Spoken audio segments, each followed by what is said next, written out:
आप सभी सनातन धर्मावलंबी भाइयों को जय श्री राधे। मैं आशुतोष कुमार मिश्र। पिछले वीडियो में आप सभी ने जाना था कि वर और कन्या के कुंडली का मिलान कैसे करें। आज उसी क्रम में हम आगे चलते हुए जानेंगे कि वर और कन्या के कुंडली में कौन कौन से दोष होते हैं और उसके परिहार क्या होते हैं। तो उसको हम लोग क्रमिक तौर पर जानेंगे। तो आज सबसे पहले हम नाड़ी दोष के विषय में जानेंगे। आज जनमानस के बीच नाड़ी दोष को लेकर के विभिन्न प्रकार की भ्रांतियां फैली हुई है। उन सभी भ्रांतियों को आज हम दूर करने की कोशिश करेंगे। आशा है कि आप सभी को यह वीडियो लाभप्रद होगा और आपके मन में भी जो नाड़ी दोष को लेकर के विभिन्न प्रकार की भ्रांतियां बैठी है वह अवश्य ही दूर होगी। तो चलिए वीडियो को शुरू करते हैं और जानते हैं कि नाड़ी दोष क्या है। हमारे मनीषियों ने अलग अलग नक्षत्रों में जन्मे हुए व्यक्ति को 9 के क्रम में बांटा। 9 को आदि नाड़ी के अंतर्गत रखा, 9 नक्षत्र को मध्य नाड़ी के अंतर्गत रखा और 9 नक्षत्र को अंत्य नाड़ी के अंतर्गत रखा। जैसे कि हम पंचांग में देख भी सकते हैं, यहाँ पर अश्विनी नक्षत्र को आदि नाड़ी के अंतर्गत रखा गया है, भरणी नक्षत्र को मध्य नाड़ी के अंतर्गत रखा गया है, कृतिका को अंत्य नाड़ी के अंतर्गत रखा गया है, रोहिणी को अंत्य नाड़ी के अंतर्गत ही रखा गया है, मृगशिरा को मध्य नाड़ी के अंतर्गत रखा गया है। इस प्रकार से हम अलग अलग नक्षत्रों को यहाँ पर देख सकते हैं कि अलग अलग नाड़ियों के अंतर्गत रखा गया है। इस प्रकार से 9 नक्षत्र को आदि नाड़ी के अंतर्गत रखा गया है। अब ये 9 नक्षत्र कौन कौन से हैं इसको भी हम लोग जान लेते हैं। तो यहाँ पर देख सकते हैं हमारे मनीषियों ने ज्येष्ठा, आद्रा, उत्तरा फाल्गुनी, शतभिखा इन प्रत्येक नक्षत्रों को अर्थात ज्येष्ठा, मूल, आद्रा, पुनर्वस, उत्तरा फाल्गुनी, हस्त, शतभिखा, पूर्वा भाद्रपद और अश्विनी को आदि नाड़ी के अंतर्गत रखा गया है। इसके बाद से पुख्य, मृगशिरा, चित्रा, अनुराधा, भरणी, धनिष्ठा, पूर्वाखाड़, पूर्वा फाल्गुनी, उत्तरा भाद्रपद इनको मध्य नाड़ी के अंतर्गत रखा है। वहीं स्वाति, कृतिका, अश्लेषा, उत्तराखाड़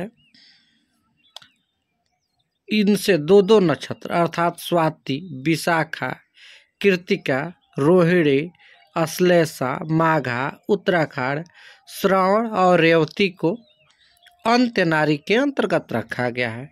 इसको निरूपित करने के लिए हमारे मनीषियों ने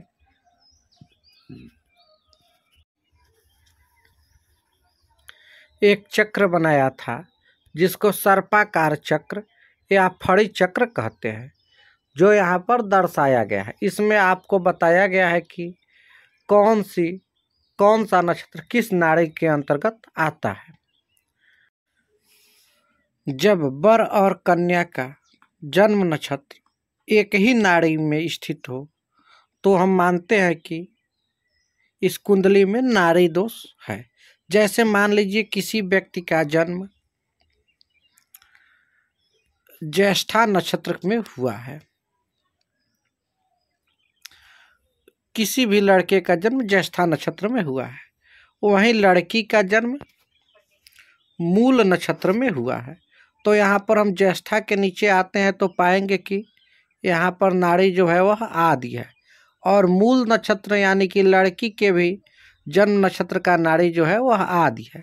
तो यहाँ पर हम कह सकते हैं कि इस कुंडली में नाड़ी दोष है अर्थात विवाह करने योग्य नहीं है। अथवा चलिए एक दूसरे एग्जाम्पल से हम समझते हैं। मान लेते हैं कि कन्या का जन्म श्रवण नक्षत्र में हुआ है, वहीं लड़के का जन्म जो है वह रोहिणी नक्षत्र में हुआ है, या लड़के का नाम विकास है तो यहाँ पर वी लिखा हुआ है, और लड़की का जन्म खुशबू है, तो यहाँ पर खू लिखा हुआ है। अब खुशबू के नीचे हम आते हैं तो यहाँ पर देखते हैं कि अंत्य नाड़ी है। और यहाँ पर विकास के नीचे हम लोग आते हैं तो यहाँ पर भी पाते हैं कि अंत्य नाड़ी है, अर्थात यह विवाह करने योग्य नहीं है, क्योंकि जब नाड़ी दोष समान होता है तो विवाह करना वर और कन्या के लिए हानिकारक होता है। जहाँ पर वर और कन्या के लिए यह नुकसानदायक तो होता ही है, साथ में उनसे उत्पन्न होने वाले संतान के लिए भी यह हानिकारक होता है। हमारे मनुष्यों ने पाया कि यदि समान नाड़ी में विवाह कर दे तो वह बहुत ही हानिकारक होता है।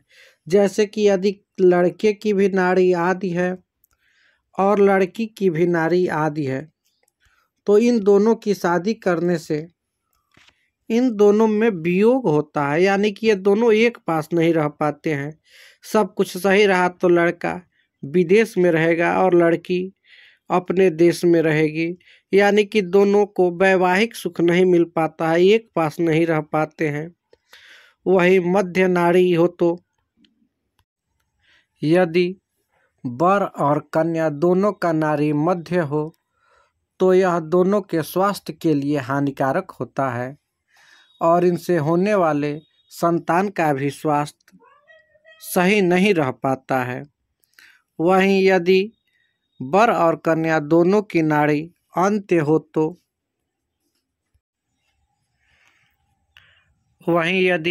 दोनों की नाड़ी अंत्य हो, यानी कि लड़के की भी नाड़ी अंत्य है और लड़की की भी नाड़ी अंत्य है, तो यह सबसे अशुभ माना जाता है। और ऐसा माना जाता है कि यदि लड़के और लड़की की नाड़ी समान हो, यानी कि अंत्य नाड़ी हो, तो यह वैधव्य कारक हो सकता है। तो हमने जान लिया कि नाड़ी दोष क्या है, यानी कि विवाह में हमें कोशिश करनी चाहिए कि वर और वधू की नाड़ी अलग अलग हो। अब हमारे मनुष्यों ने इसके कुछ परिहार भी बताए हैं, उन परिहारों को भी हम लोग जान लेते हैं। तो यहाँ पर नाड़ी दोष के परिहार में प्रथम परिहार यही मिलता है कि वर और कन्या की एक ही राशि हो परंतु नक्षत्र अलग अलग हो तो नाड़ी दोष नहीं लगता है। जैसे मान लीजिए किसी भी व्यक्ति या किसी लड़के का नाम या किसी लड़की का नाम अनु है और लड़के का नाम विकास है, तो यहाँ पर दोनों की नाड़ी अंत्य आ रही है। लेकिन यहाँ पर हमने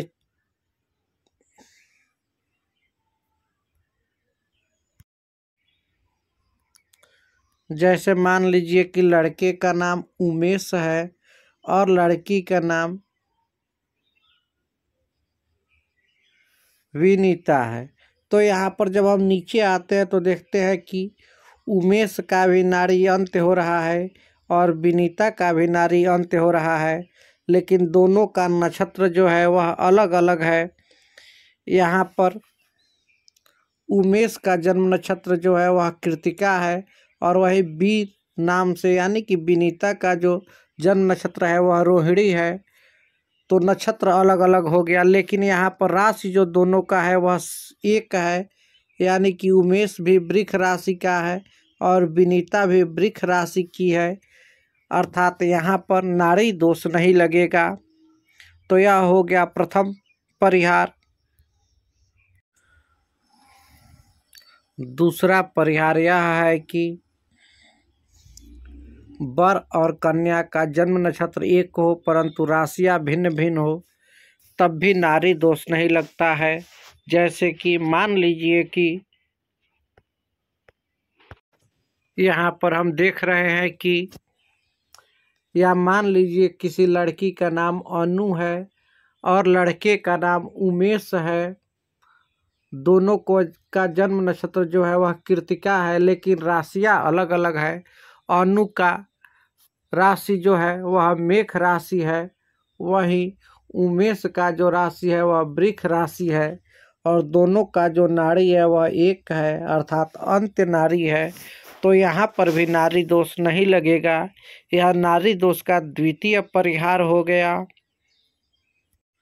वहीं तीसरा परिहार यह है कि वर और कन्या का नक्षत्र एक हो परंतु चरण भिन्न भिन्न हो, तब भी नाड़ी दोष नहीं लगता है।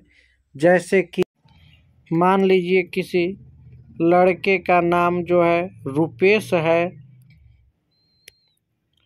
रुपेश है और लड़की का नाम तारा है, तो यहाँ पर रुपेश का जो जन्म है वह प्रथम चरण के अंतर्गत आएगा और तारा का जो जन्म है वह चतुर्थ चरण के अंतर्गत आएगा और दोनों का जो नाड़ी है वह अंत्य होगा। लेकिन यहाँ पर भी नाड़ी दोष नहीं लगेगा, क्योंकि यह कहा गया है कि यदि जन्म नक्षत्र एक हो लेकिन चरण भिन्न भिन्न हो तो नाड़ी दोष नहीं लगता है। तो ये इस प्रकार से कुछ सामान्य सा परिहार था जो कि नाड़ी दोष के लिए माना जाता है।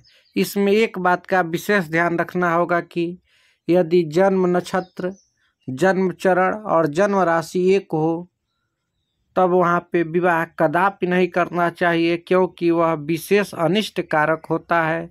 जैसे किसी लड़के और लड़की दोनों का नाम मो अक्षर से है तो यहाँ पर विवाह कदापि नहीं करना चाहिए, क्योंकि यह विवाह किसी के लिए भी हितकर अथवा लाभप्रद नहीं है।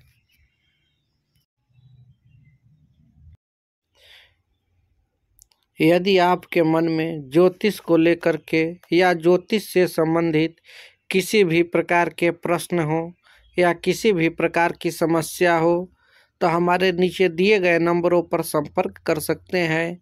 हम यथासंभव आपका सहयोग करने की कोशिश करेंगे। तब तक के लिए नमस्कार। फिर हम मिलते हैं अगले वीडियो में।